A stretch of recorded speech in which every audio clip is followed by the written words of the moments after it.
I promised you an apologia on the flood at the beginning of the semester, and I'm as good as my word. The flood, we like to tackle this. Remember a couple months ago, we actually dealt with the evidence behind a biblical version of the creation. And we can see there's a great deal of evidence that supports the biblical view. You know, the Big Bang all by itself, the virgin birth of the cosmos from nothing in an instant, which sounds a whole lot like Genesis chapter 1. And the fact that even science, in a rather embarrassed confession, has decided that all living human beings came through one individual woman. Again, that really sounds a little bit like the Bible to me. Well, they're not going to give you these things easily, and I can't present them in the detail often that I would like. Basically, all I have time for is to alert you to the existence of the evidence that really endorses and vindicates your belief in Christ and your reliance upon God's Word. You're on the right track. But the culture you're a part of is not going to give you a lot of support in that. You have to dig for it. You have to go looking for it. Same thing with the flood. But we'll take a look here. We're first going to look at the biblical account. Basically, what we've been given over the years, the last century or two, the flood has been reduced to a delightful little flannel graph presentation for Vacation Bible School for 12-year-olds, right? 8-year-olds. And it's so cute, all the animals all fluffed up and laughing and having a good time. The way animals do in the wild kingdom, you know? Okay, this is fun as a flannel graph. The reality is much more difficult. It's much more gritty. It's much harder. It's much harsher. But it's for real. And until you process in your worldview the reality that God is able to do these things, you're going to struggle. You'll have problems. You'll be hitting Velcro every time you turn around. It was not a flannel graph experience. I believe, look at the very back page of your notes on this that I gave you. Do you have the passage from Genesis there? Okay, I've interpreted, I've given you just as a breakout the Hebrew terms and some of their basic meanings. What the Bible explains is not a little flood. It's not simply a rising of water like you experience in your bathtub when you turn it on and put in the stopper.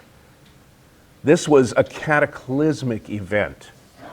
The Hebrew text describes something much more violent than a simple flood. Like here we are. It says that the springs of the great abyss were ripped open. Now, Hebrew is not a really drama queen kind of language. It's pretty prosaic. It's a desert language. I mean, actually, you got to look for emotion. Psalms is one of the few places we find an overflowing of effusive emotion in Scripture. But this is, in Genesis, a Hebrew stab at the most violent thing it can possibly describe. Literally, the springs of the great abyss were ripped open. Now, this imagery suggests oceans being lifted up by tectonic movement, by violent eruption. It talks about the seas being vaporized, by all the magma, erupting, coming out of the bowels of the earth.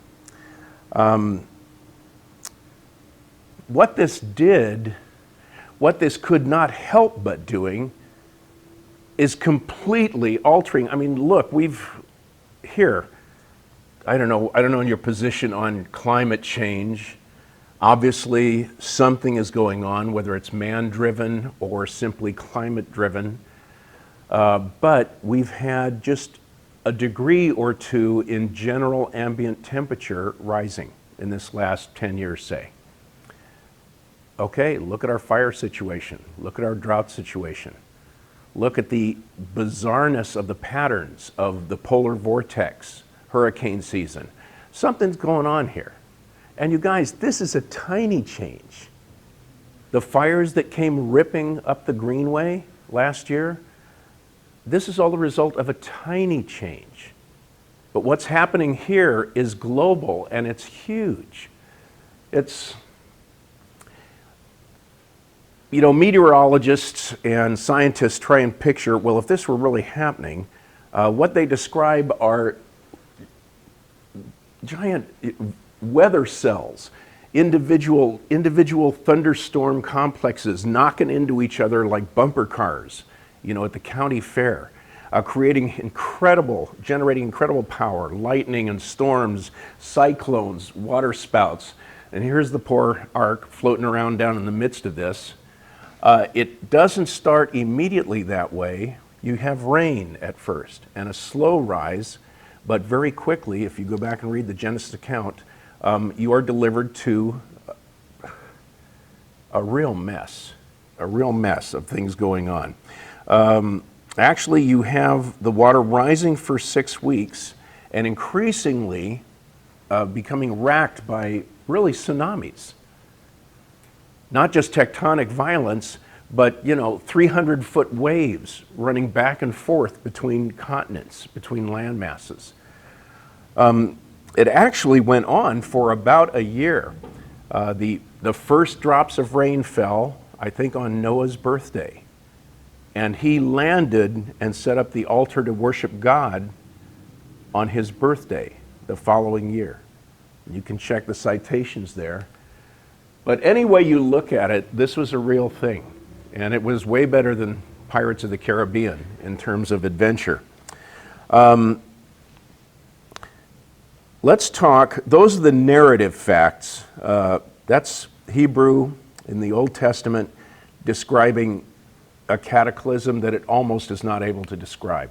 Almost beyond the ability of the language to properly narrate. The literal realities are the fact that the whole world is underwater. Has that ever bothered you guys? It's bothered me. I mean, Everest is 29,000 plus. That's a lot of water.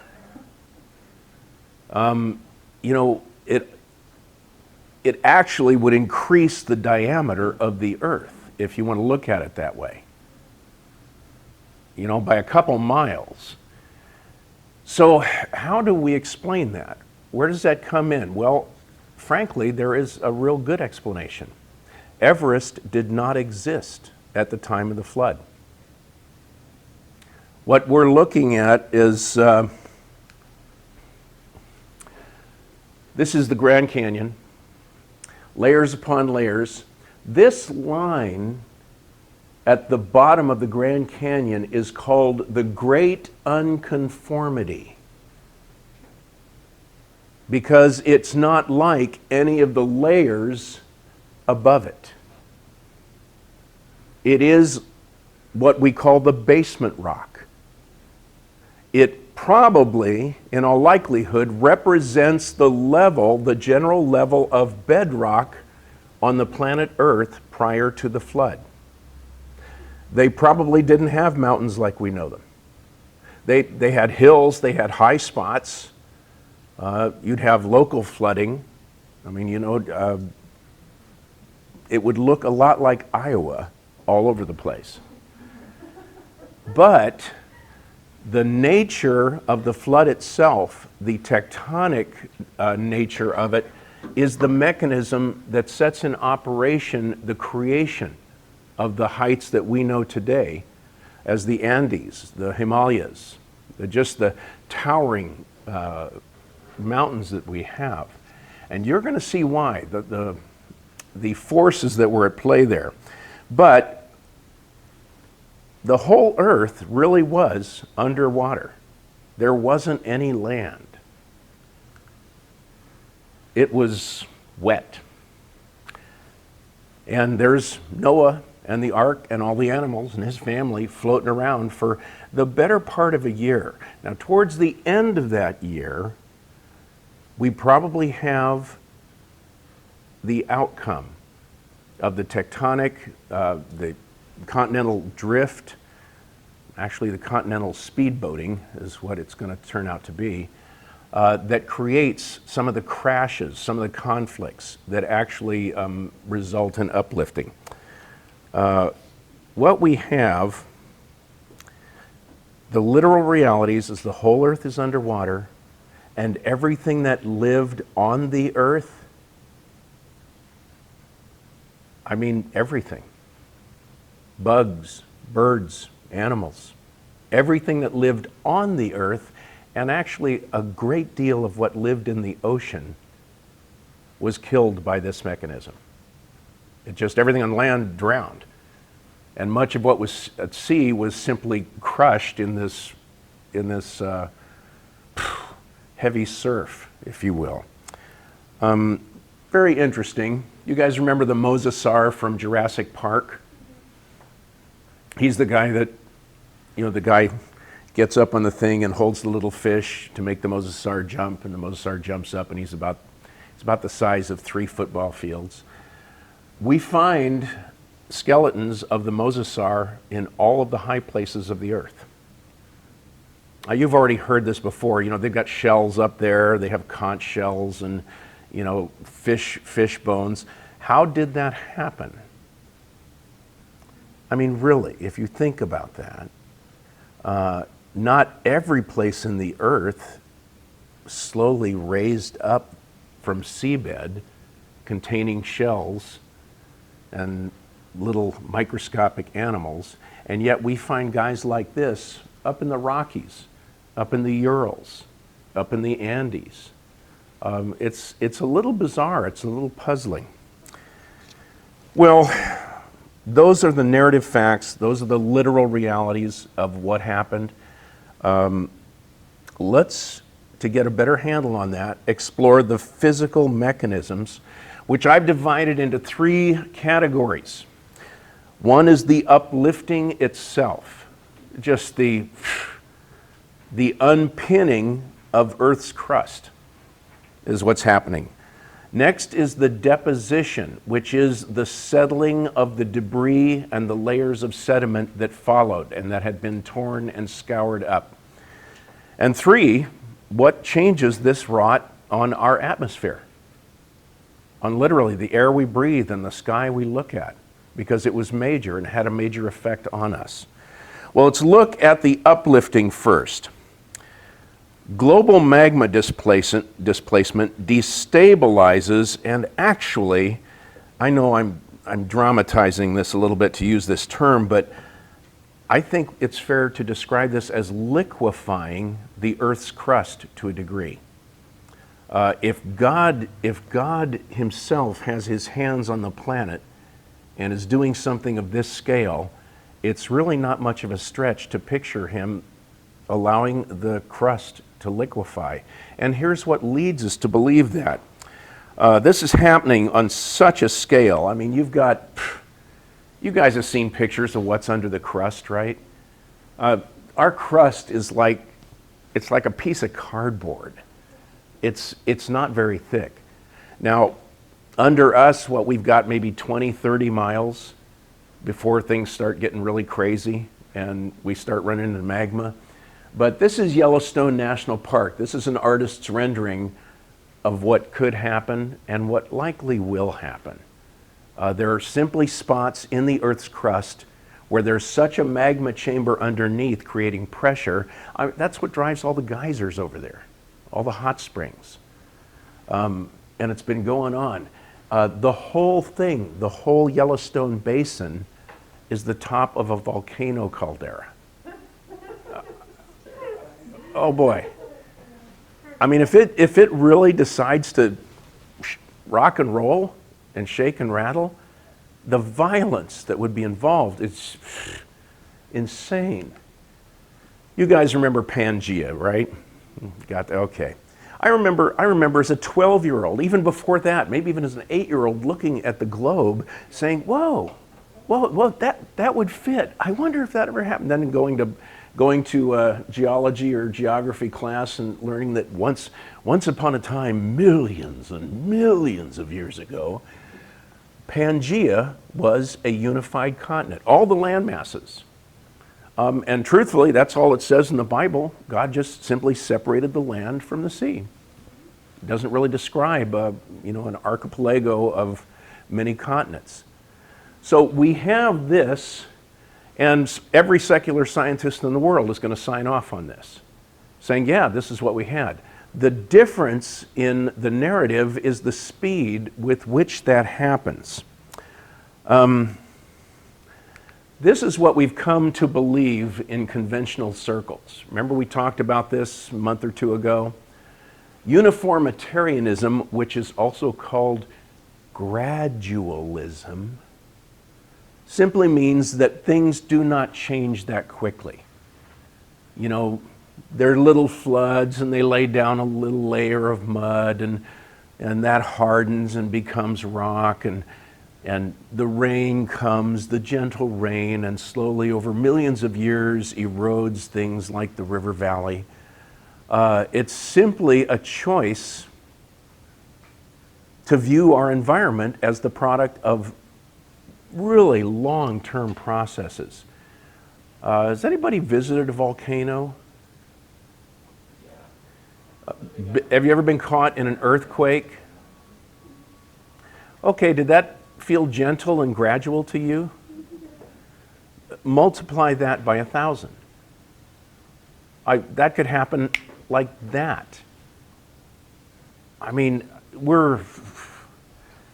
we have no idea. If we really understood how completely we rested in God's hands and His hand upon our planet Earth, keeping it from wiggling like a bowl full of jelly, we would be more mindful.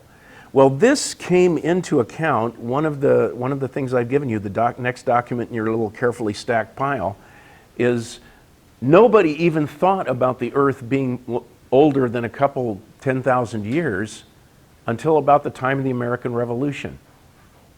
As the Enlightenment ideas pervading philosophy and science and academia took hold in the 1800s, late 1700s and 1800s, everybody began to feel, oh no, look, this could only have taken place over millions of years.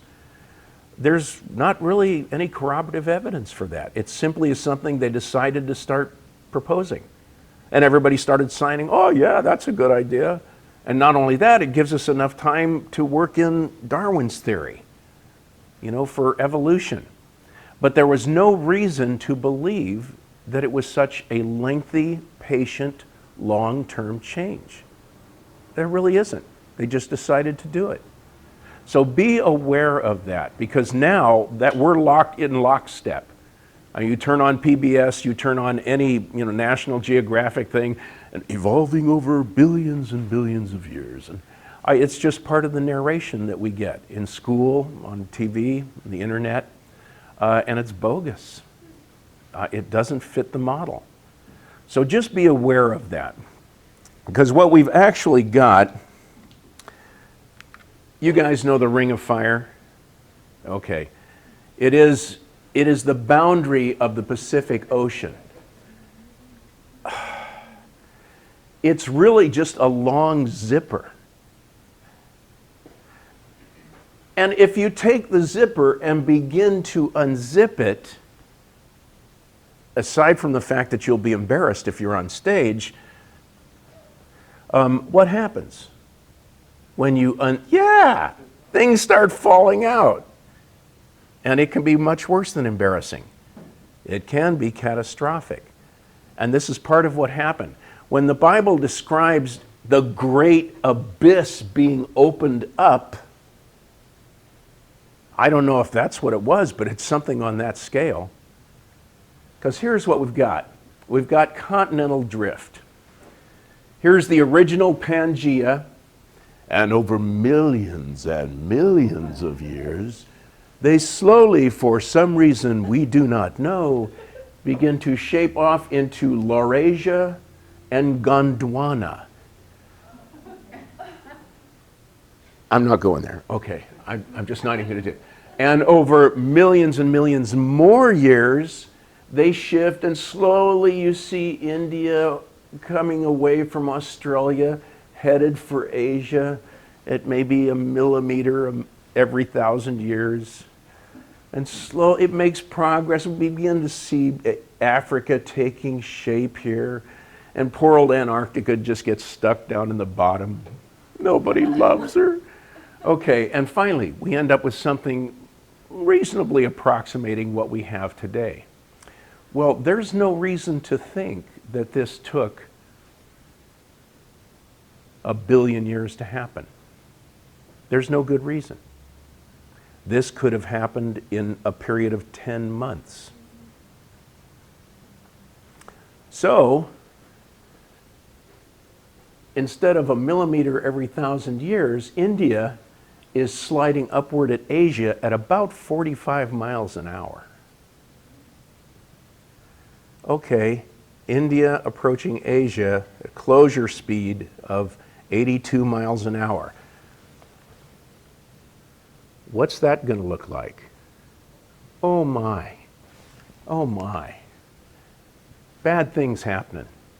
And I mean, we still have the eruption. We still have the magma going crazy all over the planet. We still have things, popping like, the stuff we use, the little wrapping bubbles we put in our packages to keep our goods safe when we mail them to Aunt June in Cincinnati. Okay, this is happening all over the place. This is my favorite. This is Los Angeles sliding into the sea from 2012. That was a great movie. But that movie, that's not just Hollywood. That was quite accurate in terms of what can happen. We're used to a real quiet, calm, tectonic activity. You guys know about the Cascadia subduction zone, right? That's the one we're living on. That's why they tell you to put a zombie bug-out box in the trunk of your car. Because up here in Oregon, we have so many hills and river valleys and bridges that if you're caught out somewhere, on the way to Klamath Falls or headed up to Prospect, you can suddenly find yourself, if an earthquake happens, especially the big one, you can find yourself stuck in what amounts to a land island that you can't get off of for a couple weeks until the helicopters the Coast Guard starts coming to find you. So it's not a bad idea to have a little zombie bug-out box in your, with some blankets, some water, food, something to build a fire with. That's not science fiction. That's not dumb. That's what's being recommended by the most conservative and prudent members of Governor Cates' Readiness Committee. So just so you know. What happened? I'll ask for the first minute. I will. You can get the cheap stuff. I mean, Costco, you can outfit yourself pretty cheaply. Actually, one of the most important things you should have in a zombie box like that is a life straw. It cleanses the water? Cleanses the water. Don't worry about all the Boy Scout stuff, okay? There are only two things you need to worry about in a survival situation, trust me. Warmth and water. That's it. You can live without food for a month or two. Some of us, it might even do us good. But warmth and water, if you can't secure those two things, you're in trouble. So if you can get fire going and you've got a little bit of shelter to keep you out of the rain, and you've got a way to drink water, you're going to be okay till the helicopters show up. So just for fun. These people, not so much. I used to live right here. It's actually, gosh, all that work in the garden for nothing. Oh well. Does that look to you like the slow work of erosion over millions and millions of years? It really doesn't, does it? Is this how rock normally behaves? When it's laid down in sediment, does it just gently... No, this only happens when rock is molten and the layers have been let down. This wavy roller coaster thing, there's pictures of this everywhere. You're not going to see them on National Geographic. You're not going to see them on PBS. Again, you guys, I just need you to be aware that this evidence exists and you can find it. Just so you know that the narrative we're being fed by the world, it's not accurate, it's not objective, it's not truthful. And I'm not even telling you that I'm being accurate in everything I'm saying. I'm just a little appalled over the last 60 years as I look through these things and discover, wow, what if it went the way you say it went, what's this? How did we get this over here? How come this is happening? I'd like to plant that seed in your brain. Okay, what do we got? Up thrust, bending. Once this is all said and done and this convulsive, violent episode is more or less navigated, what we have, it may have taken many centuries for what God has done in the midst of this monstrous shakeup. It may have taken centuries for the earth to actually kind of calm down a little bit and get back to normal and sort of, shuffle into its new shape. And that's plenty of time to create things like the Andes and Mount Everest. Because the continents didn't just come to a stop, a dead stop on a dime. They're still in movement. Because also they're being carried by giant, huge tides of magma underneath them. And that took several centuries to slow down.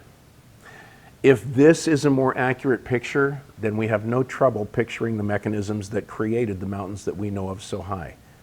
So we didn't need that much water to cover Iowa. Colorado, Nepal, okay, you need a lot of water for that, but they didn't exist at that time. All right, that's the uplifting. I just want you guys to appreciate the scale upon which the flood could have changed the face of this planet. It would not have been that difficult. Well, that's the uplifting. The deposition, the laying down of all of the stuff, the dead bodies, the dirt, the rocks, the trees, everything that just got thrown into the washing machine or the blender and hit puree, everything has to kind of come to a halt and slowly drift down, get waterlogged, come to the bottom. Well, that's the deposition. Layers of uniform sediment cover the basement rock. Remember the great unconformity we talked about? On that pretty much was the face of Iowa in the early days of Noah's life. That's kind of what the earth looked like. Again, yeah, we got hills, yeah, we got brooks and rivers. Things are a lot flatter. But here, all of a sudden, we have big, thick layers of different characteristic sediment laid down. And it behooves us to take a look at that. What I will say is that most recently recorded sedimentary just means, one layer comes down, another layer comes down. Gosh, you guys have seen this. They have the little shake 'em up things. Used to be at Classy Professor for third graders. You'd shake them up and they have different weights. Silica would come down on top of granite, and lead would be, and iron would be at the bottom of that. So the heaviest things go down first, and then slowly the next layer of the next heavy element comes down. And after an hour of you've shaken this thing up and you set it on the stand, after an hour, whoa, it's got all these different layers. It's really cool. It looks great, but that's what happens after a disturbance in water. Different layers of sediment come down. That's all we're looking at here. That's all that's going on. This is not the product of millions and millions of years. Well, let's start with alluvial deposit. That's what happens in a river delta. If you go down to Louisiana and you're digging at the bottom of the Mississippi, it's easy to see that's quite an involved operation. It is actually the silt and the dirt being washed down the Mississippi over millions and millions of years has actually created and extended and grown this delta. Probably the last 100 miles of the Mississippi River, as it boils down into the Gulf of Mexico, is just silt. It's just been all the dirt and silt washed down by the Mississippi. If you'd been there 1,000 years ago, the mouth of the Mississippi emptying into the Gulf of Mexico would have been 100 miles upstream. It just keeps dumping dirt, and the river just keeps flowing through it. That's what we're used to when we talk about deposition, when we talk about sedimentation. That's alluvial deposit. Well, usually that's limited to just a very small area. If you're looking at a feeder stream into Bear Creek, you're just talking about not even an area the size of this room, even after 1,000 years. But eventually, a feeder creek will leave a little bit of deposit. A couple extra rocks will tumble down, and you'll just see the difference. You'll see where it comes in. Not so here. What we have here is something different. On top of the great unconformity, we don't have highly localized sediment in a small area. Here's what we've got. Basically, we have a layer of sediment, a layer of deposit that covers an entire continent. The whole thing. I mean, it's like, I don't know, if I had a basketball right here, and I went to Domino's Pizza, and I asked the guy to bring me one of his uncooked dough circles that he's flipping in the air, and I want him to drape it over my basketball, that's what we're talking about. One big gloppy laying down over the entire planet. We have that not just in North America, we have that all over the place. On top of the great unconformity, the basement bedrock of planet Earth. We've got it in Africa, we've got it in North America, and not just one. We have a bunch of layers, just like we did in the third graders shake 'em up sediment jar. These things are each 500 to 1,000 feet thick, and they're all over the planet, the same ones. You'll like this. We didn't know about this until the oil companies began drilling in the last 50, 60 years. 100 years ago, nobody had any idea of this. But because of the oil exploration, we now know that we're pulling up examples of the same. These are called, just for drill, these are called mega sequences, mammoth layers. And they can only lay down as the result of one event. It's not a piecemeal operation. We're not adding a little bit of pepperoni over here and a little bit of cilantro over here and throwing a couple shrimp down here. We're laying on the whole pizza. And then we're laying on another one. And then we're laying on another one. The only way that happens is if the whole Earth is acting as that third grade shaker, and all the different sediments, heavier start landing first, and then the lighter ones. That's what we see. That's what we see in the geological record. Well, I'd like to say that's how it's being interpreted on a larger scale, but that's not actually the case. We have 5, 6, in places 7 of these sedimentary layers around the globe. And what they're showing us is that at one point, the entire planet experienced an event which subjected it to deposition of huge, extensive layers of multiple different minerals, different materials. And as we're going to see, we end up finding fossils in those. And that's going to be interesting. But for now, let me get away from deposition and add something about erosion. Mid-May 1980. What might this be? Mount St. Helens. That was interesting. If you weren't around for that one, I'm sorry. That was pretty cool. Mount St. Helens pretty much vaporizes. An amazing thing. Good for volcanologists, good for the advance of science in a lot of areas, except by 2 or 3 years later, some geologists are being challenged in areas that make them very uncomfortable. One is in erosion rates. For some strange reason, our erosion formulas are being radically challenged and violated by what we see at Mount St. Helens.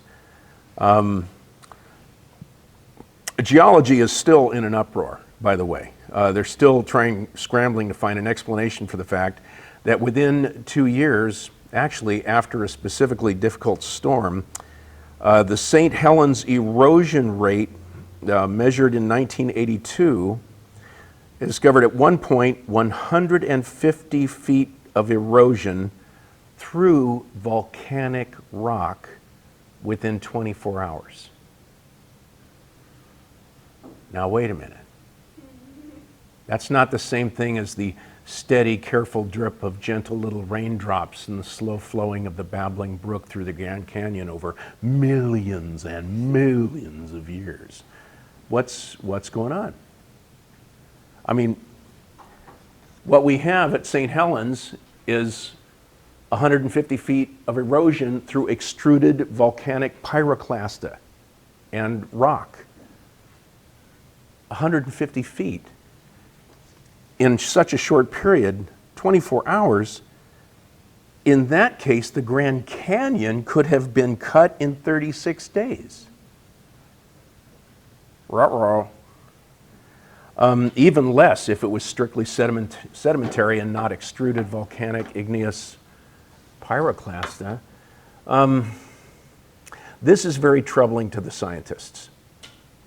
See, we had this idea that erosion was this thing that took forever to happen, that it was gentle, that it was easy, that in a single lifetime you wouldn't even tell much of a difference. That's not what we see at Mount St. Helens. We see a violent, major opening of a gash in an incredibly short period of time through really hard stuff. What's going on? Well, put that back in your feather. But we need to rethink some of the formulas that we've been using to gauge the age of the Earth and the age of these processes. Well, there's also extensive fossilized, what I'll call anomalies, to be polite, against the conventional version of Earth's development. By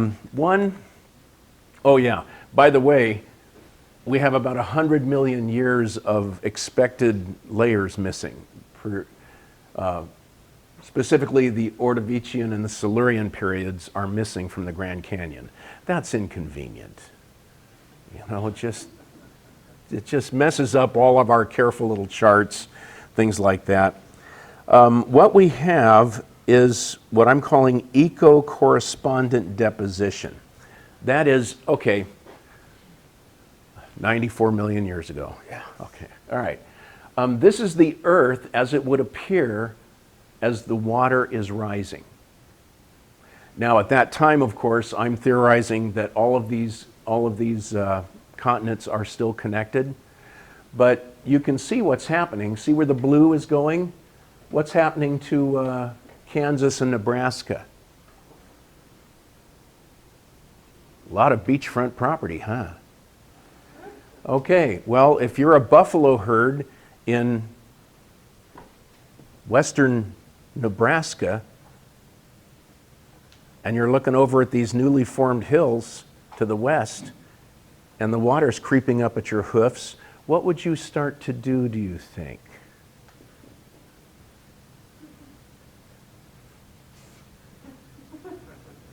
Maybe let's move west a little bit. Well, hey, that's what we find. We find fossils in the high areas. We find all manner of fauna migrating to get to high areas. That's where the bone deposits are. And more interesting, as you get higher in altitude, you have changes. You find the real tiny little animals in the lower altitudes. Bigger animals, that have the ability to climb are in the middle altitudes. Cows, bison, bear. Tougher animals, again, the bear, wolves, predators, they're in the highest because that's what they do, they climb. And so we really see an interesting fossil pattern growing here. Not only that, now it's interpreted for us by National Geographic and those guys is, oh no, we see the fish at the bottom, and then as we evolved, we find the fossils of the smaller creatures, then the larger creatures, then the larger creatures. That's not what's going on. What's going on is the dead bodies being flushed out from the flood. And the little creatures that couldn't escape are the ones at the bottom. And as an animal's ability to escape and move to higher altitudes is compromised, they start showing up in the fossil record till you get to the top. Another interesting thing,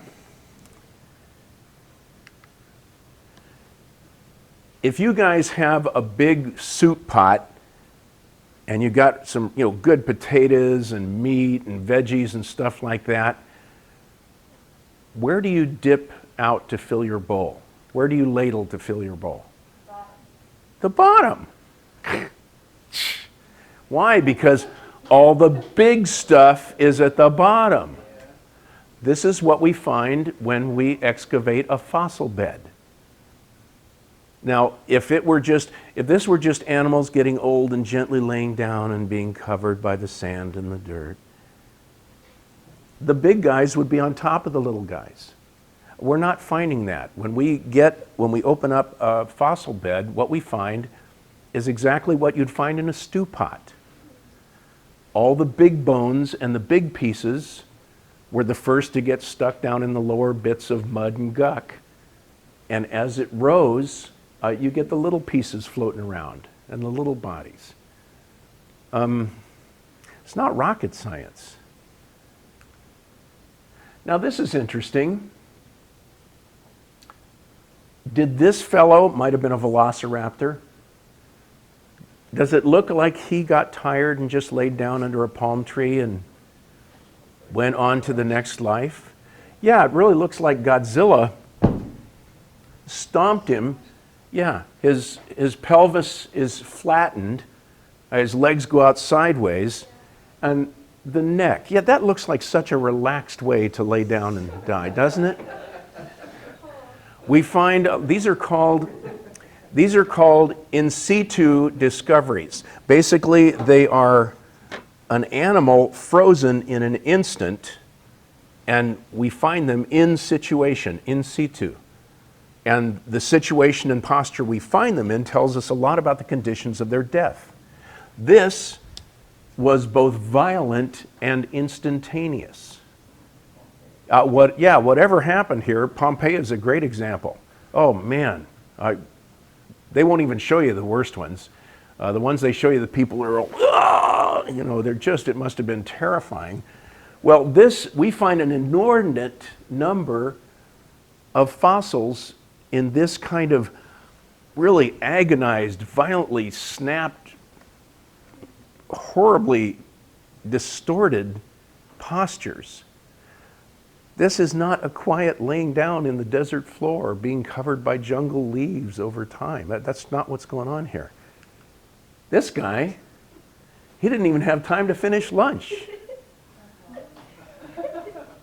These are not rare. These are not unusual. I mean, if you start looking through the images available, you can find a ton of stuff like this. Maybe half of the fossils that we end up with end up exhibiting sudden, hard stops in life. Something else that's interesting, these guys don't show decay by erosion. You know, if you've seen the cowboy movies, you know, and they're crossing the desert, and what do they see off to the side? Yeah, the cow skeleton, you know. Well, that's not what we see. We see whole bodies preserved intact with no sign of decay. We even find soft tissue. That's something you don't get a lot of. This is from an egg, and this guy is still pliable. You could poke him and it would go. How on earth can that be if he's millions and millions of years old? I don't have all the answers here, guys. I'm just saying I got a lot of questions. And I'm not happy with the answers I'm getting from academia and some of the conventional science going on. Oh, gosh. This is the Paluxy Riverbed in Texas, where what you find are Cretaceous dinosaur footprints. In the same layer of mud, you find human footprints. It's not the only place we find that. You know what's really sad? After this had been discovered, somebody went in with a jackhammer and tore this up. We have imprints, we have clay imprints, and we have photographs, but somebody was so frightened by the implications of this discovery that they destroyed it. What did you say the other footprints were? I don't know, this is like you know what? Lee Riker, our biology teacher, has actually written a pamphlet that is sitting right next door. And I believe he identifies the actual dinosaur that this is. But the problem is, the dinosaur and the human being, according to conventional dating periods, are separated by at least 1 million years. So how did their footprints end up in the same mud basin and petrified into rock at the same time? Just saying. The Paluxy River in Texas. I think it would have to be in East Texas, but it wouldn't be hard to Google it and get the GPS. We also have, here's one of my favorites, polystratic phenomena. This is actually Specimen Ridge in Yellowstone National Park, where an entire forest of trees have been petrified upright, still standing. Okay, you're Oregonians. How long does a dead snag stand upright?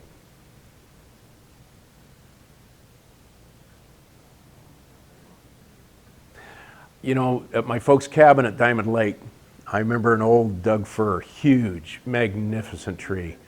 And I don't remember it ever being alive, but I remember noticing it as a dead snag when I was about 10. And it wasn't until I was like 45 that I just was up there and noticed, oh my gosh, where's the big Doug? And it had fallen. That's 35 years, which I would say is fairly unusual for a dead tree, for it to hold up and the roots to remain intact for that long a time. I'm a little leery of 1 million years. In my experience, dead trees don't remain standing for 1,000,000 years. And yet here's an entire forest of them that are just poking their heads up through basically layers of sediment that represent millions and millions and millions of years. I want to be as reasonable as the next guy, but that just seems to violate certain principles that I grew up with and were taught in school. Where does this come from? Polystratic phenomena means many layers. Things that extrude through many layers and should not. There are other things that do that, but this is a global occurrence. You can find places in Siberia, in Africa, where this is going on. The only way this could happen is for things to be buried now, instantly. The whole forest on the side of a mountain, which means the valley has to be filled instantly. So, I hope I'm disturbing you guys. I do. Let's talk about the overcast. Here we got boiling seas, literally boiling seas. I mean, you know, if you fell out of the ark, you'd be stew meat in 2 seconds. They're producing massive steam, massive amounts of evaporation. So we get cloud formation. And necessarily we get rainfall. I mean, there's no getting away from it. The clouds condense, rain comes down. As tectonic fissures are opened and magma erupts on a global scale, I mean, we start the whole precipitation, condensation and precipitation cycle that we know today. I mean, it changes the atmosphere. Rapidly, this condenses into steam vapor. This promotes cloud formation, massive precipitation. All of a sudden, you got hail, you got lightning. And not only that, this goes up on every part of the planet. Pretty soon, you're building an ice cap in the Arctic, in the Antarctic, because same precipitation, it just freezes as it comes down or as it's laid down. And all of a sudden, you got ice caps. Well, what we end up doing is we change the atmosphere. If you guys read in Genesis 2:6, it talks about a mist which waters the earth.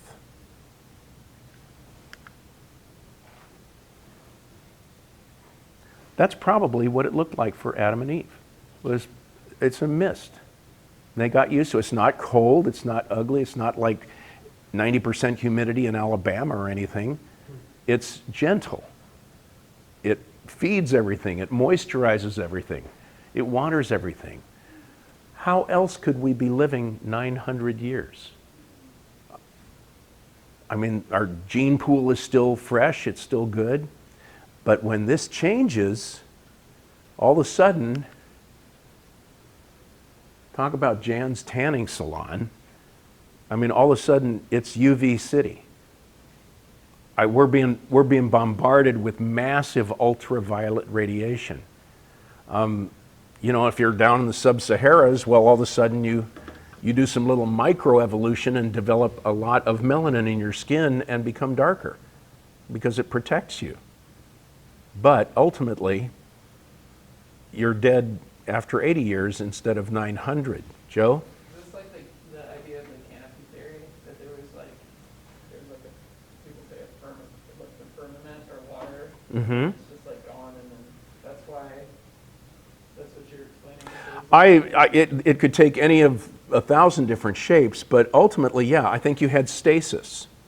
I think you had a stable weather environment, and the mist was everywhere. There was what you call saturation. There was H2O all over the place in stable amounts. And so it didn't change. It didn't need to get evaporated and then thus need to be condensed and thus precipitated. That just wasn't part of the formula. But when everything changed so radically, it's like, you know, the Lord taking our little planet and going, I mean, that's what happened. I mean, that explains everything that we see. All of the evidence, the theories that we can come up with that we're talking about today, all of those would be explained by that violent exchange happening over a year and taking several centuries to recuperate. But that's, I would call it that. Okay, I'd like to look at, in our remaining moments, the cultural evidence for this. You guys got that chart?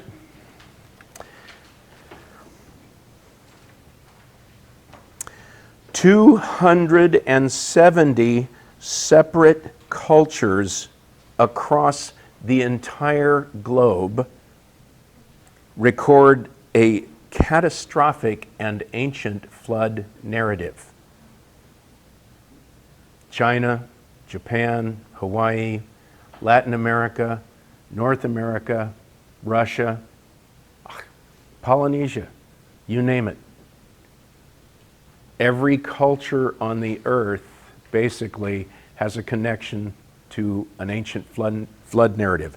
In China, the story is about Fu He, who with his wife and 3 sons and their wives escaped the great flood in an ark.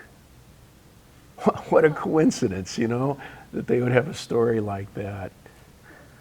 In Hawaii, Nu'o, who was the only good man, built a great canoe and with his family and animals escaped the flood. You know, do the math.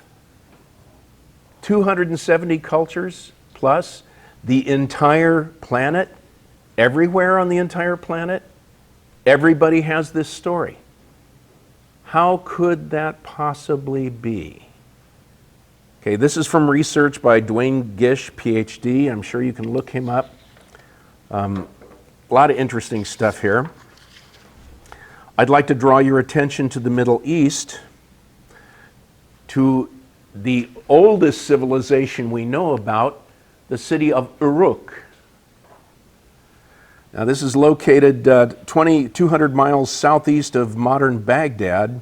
It's east of the Euphrates, and it actually appears by our records to have thrived from 5000 to 3000 BC. It's thought possibly to be referred to in the Bible as Nimrod's city of Erech.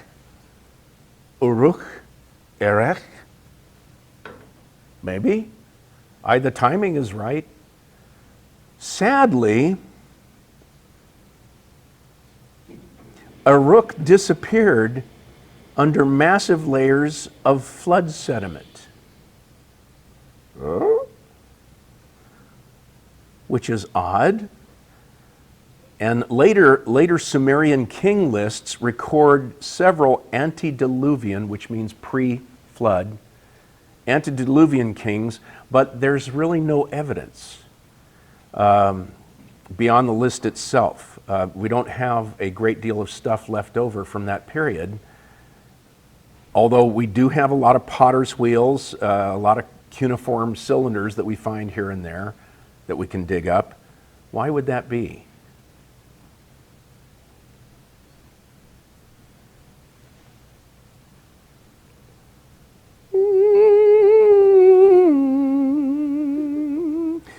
What happens to all the fancy stuff in the palace with a global tectonic flood disaster happening? Yeah, it melts. It gets pulverized into pebbles. The only things that would survive are the things that can float free in a big wave. And this is what we see. So Uruk, which was really no explanation for otherwise.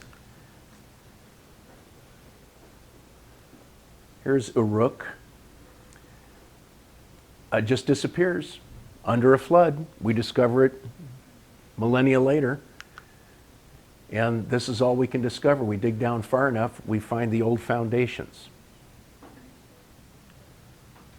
Okay, that's not the only thing. I mean, I'd go so far as to even offer up some circumstantial support One thing is we do find scattered evidence here and there of the discovery of making bronze prior to the flood. But then it disappears and reappears right here, 3000 BC.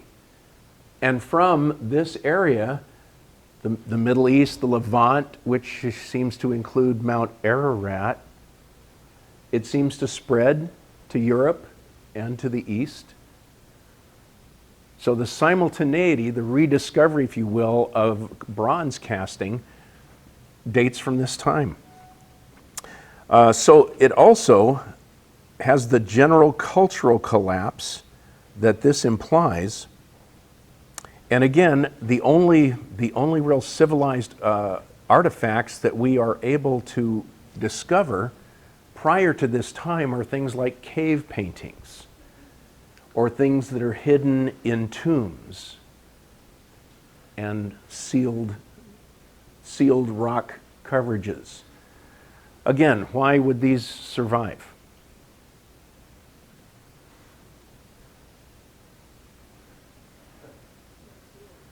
They don't, they're safe. These don't get washed away. These, if they're secured in a tomb, with 50-ton boulders on top of them, they're secure.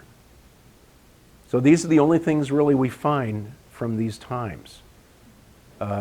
We have to dig for them. They were covered up. Continuing our circumstantial support, just for fun, let's look at the ark. Why don't we? I mean, it's been reduced to a laughable phenomena, an impossibility. But you know what? If we really start studying it, we discover it's not that difficult. There are 3 real-size arks. One in the Netherlands, one in Hong Kong, and one in Kentucky, the Netherlands, and Hong Kong. You know what? Once they actually built these things according to biblical dimensions and directions, you know what shipbuilders said? Wait a minute, that just might work. What these guys, they appear to be a seaworthy design. It's got an extended keel, 450 feet long, so that can take some serious waves. It's got a wide beam, 75 feet. This really boosts stability. I mean, it's a kind of on the order of an old super tanker. I mean, it's going to take real misfortune to sink this thing. So in pitch, a ship pitching, and in rolling, it's going to do pretty well. And as long as you have a rudder to help with the yaw and can stay, bow into the waves, you're actually going to do pretty well. So in terms of seaworthy engineering, this works. Works better than a lot of the sailboats and the motorcraft we use today. Plus, the multi-level decks, 45 feet tall, provide room for storage and ballast. You could keep supplies and actually the heavier animals, your elephants, your hippos, some of your predators. You could do this. You could do this. If we look at the cutaway,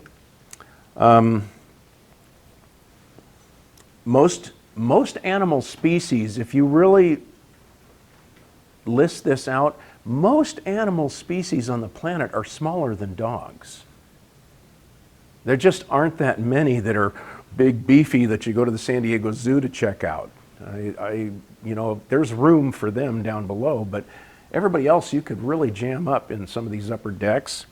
So what you got, plus the stress of this, the cramped quarters, do you know how a lot of animals respond to this sort of thing?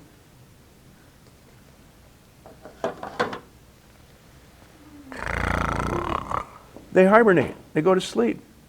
And, whoa, this sucks. I'm out of here. I'm just going to go to sleep for a while. Not only would this reduce maintenance because their metabolism's shut down, you don't have to feed them as often. It cuts down on social interaction, and so you don't have the meerkats fighting with the weasels, because that's a bad thing. You don't want that. So what we've got, we've reduced food and water needs. It's cramped. It's unpleasant. You wouldn't sign up for this for fun, but the bottom line, this is doable. This is doable. If you're responding to God's command and you know that the alternative is death and extinction, I'm guessing you'd suck it up and get this done. And that's what we're finding. According to the engineering, the logistics that would be involved, and they say, well, how did he find all these animals? Well, hello, it's God. I mean, if he wants to direct the animals to come, that's what he did. Another important thing he did, and it's fun for us to remember, he did not make Noah shut the door on his neighbors. I would have had trouble doing that. Even neighbors I don't especially like, running up to the door of the ark with babies in arms and children and stuff, and please let us in. The Lord didn't make Noah do that. God's hand came down and closed the door. Enough said. He's very gentle with our weakness, and that's a good thing. Well, there's more. Basically, you have the simultaneity, not just of pre-flood cultural collapse, you have the simultaneity of the post-flood, post-diluvian cultural development.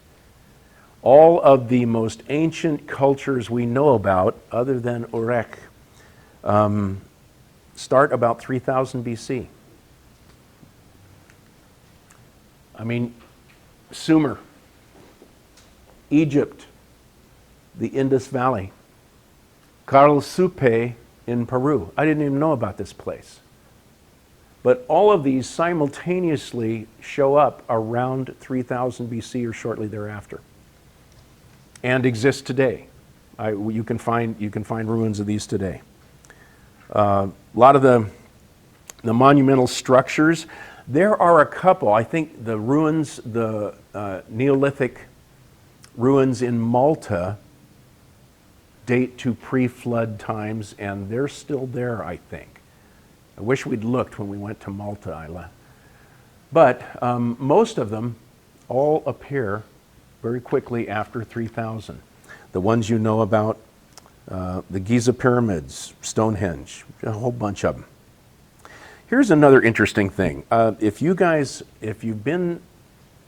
familiar with Genesis and you arrive at chapter 10, you know that contains something that we call the Table of Nations. It's the record of the different peoples who descended from Noah's sons and where they went and where they settled. And I happened onto a very interesting book by William Cooper called After the Flood, and basically the research he did, he tracked each one of these people groups and discovered, they actually do live in the area the Bible mentions. And their names are almost exactly the biblical names. There are places where they transliterate differently, some language changes, but this is pretty amazing. So really, really science, even the Genome Project, the Human Genome Project, produces evidence that indicates, wow, the biblical narrative is accurate. It's actually painting what happened to the human race. Well, evidence also, we look at the genome mapping. Now it has us coming out of Zambia and Eastern Africa. Okay, I could sit still for that. If the Lord says that's the Garden of Eden, okay. But it's right where it's supposed to be, and everybody moves off from there. As a matter of fact, the flood is included in that because all the development seems to be post-Diluvian. And we can track it through the mitochondrial DNA, the stuff that revealed Eve, mitochondrial Eve as the individual woman through whom all existing human beings came. But it actually tends to show everybody coming from the same spot and going right where the Bible says they go. And just for fun, they all have cultural narratives that include a story of a catastrophic flood. Does this seem weird to you guys at all? That this would stitch together like that? We've been told that the Bible is just a bunch of stories. And yet, when we start digging, that's not what we find. What we find is that modern science is actually collecting evidence that is building a stronger and stronger case for the historicity and the reliability of the biblical narrative. But I'll tell you what, getting to the bottom of it is like pulling teeth sometimes. You're not going to get a free invite and a free supper at the display. Brittany? I think it's a big truth that a lot of readers today try to suppress it because it's such powerful knowledge, but yet when it comes to other religions like Buddhism or other things, they're like, go for it. Oh, yeah. For this, still, they don't want you to because of the truth and the power that it Yeah, again, I'm not a big conspiracy guy, but there's one conspiracy I do believe in. And there's somebody manipulating the evil that lives in human hearts. He doesn't have to work hard to do it. You know, we already have a predilection to behave in these ways. But I just want to, I really want to reinforce your awareness and your trust of what you read in God's Word.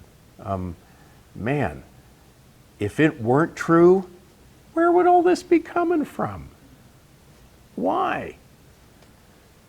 One thing I like about this also, if you look back, call it creation in 4000, the flood, he's got it at 2300. I think it's a little earlier than that.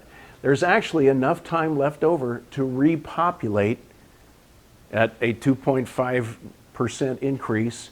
So by the time you get to the Tower of Babel and the Egyptian pyramids, there's plenty of people. There's millions of people. So, you need a couple 100,000 slaves to build pyramids. Oh yeah, we got them. They're right over here. You got to feed them, take care of them. But so that's not a problem either. Gosh, what I will say is to remind you, and this is one of the benefits of having stuck with me, thank you so much, for tracing the progress of 3,000 years of human philosophy, is the fact that we tend to tell ourselves what we want to hear. That's the general flow. I mean, that's the hyperbolic, the trajectory. Eventually, we find reasons to explain why what we already believe is true. It's a human weakness. Even we as Christians need to fight against it. But that's where this whole uniformitarianism, gradualism comes from. It doesn't fit the evidential record. It doesn't fit the biblical narrative. And yet we have found many reasons, both with and without any grounding or correspondence to reality at all, to honor them and to enthrone them as the standards by which we judge our experience on this planet as a race. I'd really love you to know from the 17 and 1800s into the 20th century what a powerful sense of inevitable progressivism inhabited Western civilization at the least. We thought we could do no wrong. We just thought, look at us. We're making everything better. We're solving everything. People just naturally believed, oh, this is going to turn out great. Look at us. We are so cool. The power of that led us into some terrible things. And still, there's I'd say a majority of our culture still has the feeling, oh no, we're headed in a good direction. Really? Really? Have you looked out the window? Have you read your newspaper or news feeds? Come on. We're not. 2 Peter 3:6. Knowing this first of all, that scoffers will come in the last days with scoffing, following their own sinful desires. They will say, where is the promise of his coming? For ever since the fathers fell asleep, all things are continuing as they were from the beginning of creation. For they deliberately overlook this fact, that the heavens existed long ago, that the earth was formed out of water and through water by the word of God, and that by means of these the world that then existed was deluged with water and perished. It's arrogance and it's hubris to believe that we are immune from God's touch as a race. 2 Corinthians 10, I'd just like to remind you, the weapons of our warfare are not of the flesh, but divinely powerful for the destruction of fortresses. We're destroying speculations and every lofty thing raised up against the knowledge of God, taking every thought captive to the obedience of Christ. For in 1 Corinthians 2, he tells us the natural person does not accept the things of the Spirit of God. They are folly to him, and he's not able to understand them because they are spiritually discerned. And I'll finish it with Romans 10, chapter 1. For what can be known about God is plain to them. God has shown it to them. For his invisible attributes, namely his eternal power and divine nature, have been clearly perceived ever since the creation of the world in the things that have been made. So they are without excuse. Oh man, I just don't want us to be looking for excuses, guys. Don't be afraid to dig for this, and sometimes you're going to have to get a little nasty to dig and find it. But I encourage you every step of the way. Do you see the descent from Darwinism, that one thing you've got in front of you? Lift that up, Brittany. Kind of show it. You guys see that? That was on top of your pile. That is a descent. It's a document signed by, in that iteration, I think it's 790. It's over 1,000 by now. PhDs, Nobel Prize winners, scientists of the first caliber, who say we simply object to the uniform enforcement of this Darwinian paradigm.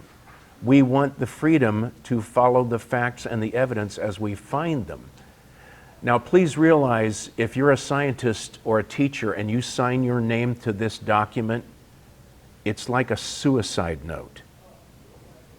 The minute your name shows up on the internet on this list, the people who you work for, your school, your paper, your research development corporation, they'll fire you as soon as they can. So what this is the tip of the iceberg. Everybody that signed this has tenure, is so well known and published that they can't be touched. They're just, basically these are the people that are putting their name on this and saying, you know, I don't care what happens to me, but I need to alert everybody in the world to this. There are over 1,000 names on that list now, and all of them are massive scholars. It's a war, it's a fight, and it's ongoing. But if you sneak a peek at the last page, you'll discover that we win, and it's all good. Okay, let's take a 10-minute break, and we'll meet back here for the final segment.